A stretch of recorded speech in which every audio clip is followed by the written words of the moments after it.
According to the National Electrical Code, it is generally not recommended to connect multiple circuit breakers in parallel due to the potential for uneven current distribution. However, in some cases, it may be permissible if certain conditions are met. Firstly, the circuit breakers must be of the same type and rating. Secondly, the circuit breakers must be properly sized for the ampacity of the conductors. Thirdly, the circuit breakers must be connected in a manner that ensures equal current flow through each breaker. Fourthly, the parallel circuit must be properly protected against short circuits and ground faults. When addressing a situation involving 3 20-amp circuit breakers and one 10-amp circuit breaker connected in parallel to meet a 70 amps demand at 24 volts DC, the National Electrical Code, or NEC, provides specific guidelines. The NEC stipulates that parallel circuit breakers must adhere to several crucial requirements to ensure safety and proper operation. These include that the circuit breakers must be of the same type and rating, the circuit breakers must be properly sized for the ampacity of the conductors, the circuit breakers must be connected in a manner that ensures equal current flow through each breaker, and the parallel circuit must be properly protected against short circuits and ground faults. In the described scenario, having 3 20-amp circuit breakers and one 10-amp circuit breaker directly violates the NEC requirement for using circuit breakers of the same rating in parallel. Consequently, this setup would not be compliant with the code. To meet the 70 amps demand for 24 volts DC while adhering to NEC regulations, there are several alternative approaches. One option involves using a single circuit breaker rated for 70 amps or higher. This eliminates the need for paralleling and simplifies the circuit protection.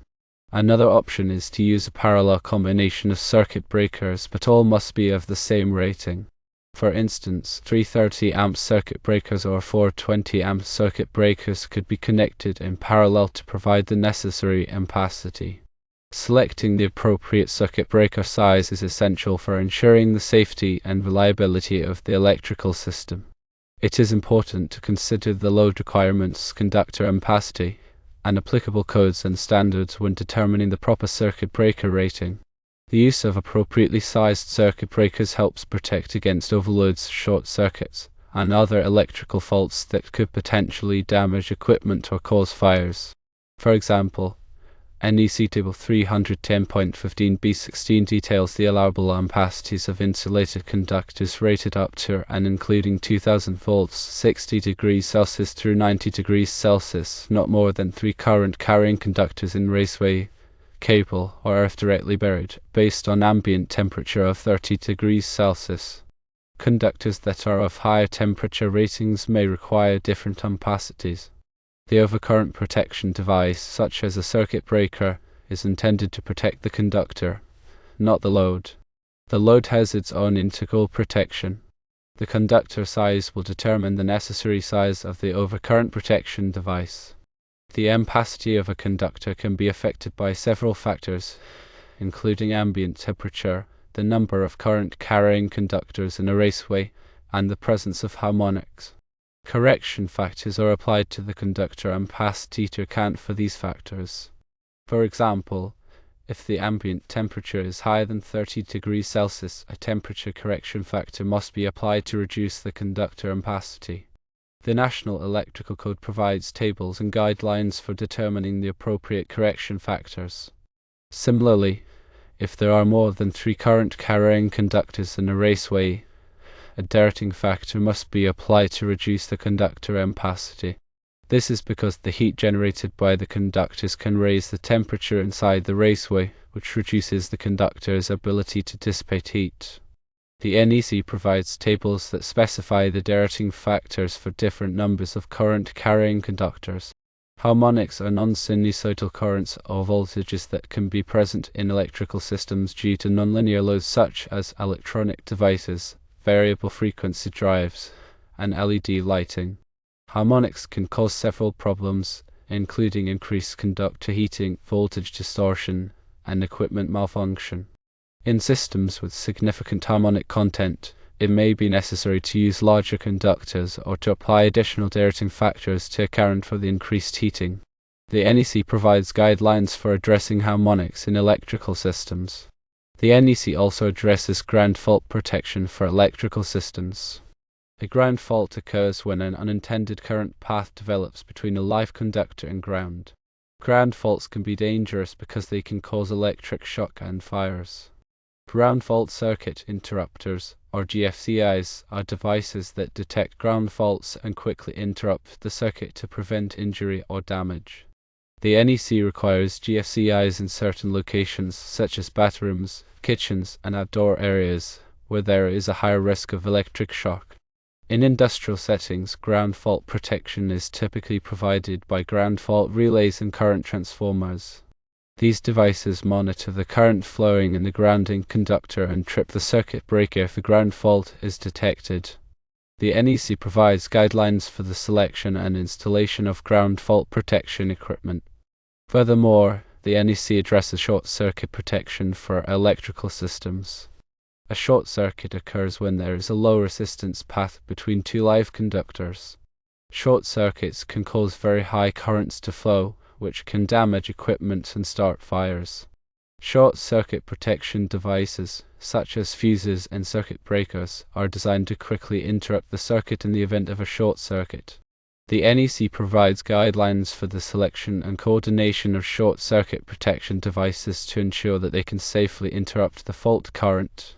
When selecting a circuit breaker for a specific application, it is important to consider several factors, including the voltage rating, current rating, interrupting rating, and trip characteristics. The voltage rating of the circuit breaker must be equal to or greater than the voltage of the circuit it is protecting. The current rating of the circuit breaker must be greater than the continuous load current, but not greater than the ampacity of the conductors. The interrupting rating of the circuit breaker must be greater than the maximum fault current that can occur at the point of installation. The trip characteristics of the circuit breaker determine how quickly it will trip under different overload and short circuit conditions. Circuit breakers are available with different trip characteristics such as inverse time, definite time, and instantaneous trip. Inverse time circuit breakers trip faster as the overload current increases. Definite time circuit breakers trip after a fixed time delay, regardless of the overload current. Instantaneous trip circuit breakers trip almost instantaneously when a short circuit occurs. It is important to select the appropriate trip characteristics for the specific application to provide adequate protection without causing nuisance tripping. The NEC also provides guidelines for the installation of circuit breakers. Circuit breakers must be installed in enclosures that provide adequate protection against environmental conditions such as moisture, dust, and corrosion. The enclosures must be properly grounded to prevent electric shock. Circuit breakers must be labeled to indicate their voltage rating, current rating, and interrupting rating. The labeling must be clear and legible so that electricians can easily identify the correct circuit breaker for each circuit. In addition to the NEC requirements, there may be local codes and regulations that must be followed when installing electrical systems. Local codes may be more stringent than the NEC in certain areas. It is important to check with the local authority having jurisdiction, or ODGE, to determine the applicable codes and regulations. The AHJ is the entity that is responsible for enforcing electrical codes and regulations in a particular area. The AHJ may be a city, county, or state government agency. It is always recommended to consult with a qualified electrician to ensure compliance with applicable electrical codes and regulations. A qualified electrician has the knowledge and experience to properly design, install, and maintain electrical systems. Consulting with an electrician can help ensure that the electrical system is safe, reliable, and compliant with all applicable codes and regulations. Moreover, the NEC provides specific guidance on conductor sizing and overcurrent protection for control circuits. These circuits often operate at low voltages, such as 24 volts DC, and require careful consideration to prevent overloads and short circuits. The NEC specifies the minimum conductor size and overcurrent protection requirements for control circuits based on the circuit's voltage, current, and application. Proper conductor sizing and overcurrent protection are essential for ensuring the safe and reliable operation of control circuits. In addition to circuit breakers, fuses are another type of overcurrent protection device that can be used in electrical systems. Fuses are one-time devices that interrupt the circuit when the current exceeds a certain level. Fuses are available in different types, such as time delay fuses and fast-acting fuses. Time delay fuses can withstand temporary overloads without blowing, while fast-acting fuses blow very quickly when a short circuit occurs. The NEC provides guidelines for the selection and application of fuses in electrical systems. Fuses must be properly sized and coordinated to provide adequate protection without causing nuisance blowing. Furthermore, surge protection devices, or SPDs, are used to protect electrical equipment from voltage surges. Voltage surges can be caused by lightning strikes, switching operations, and other events. SPD divert the surge current to ground, preventing it from damaging sensitive electronic equipment. The NEC provides guidelines for the selection and installation of SPD in electrical systems. SPD should be installed at the service entrance and at downstream locations to provide comprehensive surge protection. Proper grounding is essential for the safe and effective operation of electrical systems. Grounding provides a low impedance path for fault currents to flow back to the source, allowing overcurrent protection devices to quickly interrupt the circuit. The NEC provides detailed requirements for grounding electrical systems. Grounding electrodes, grounding conductors, and bonding jumpers must be properly sized and installed to ensure a safe and reliable grounding system. Additionally, the NEC addresses the use of flexible cords and cables in electrical systems. Flexible cords and cables are used to connect portable equipment and appliances to the electrical system. The NEC specifies the types of flexible cords and cables that are permitted for different applications. Flexible cords and cables must be protected from physical damage and must not be used as a substitute for permanent wiring. Also, the NEC provides guidance on the installation of electrical equipment in hazardous locations.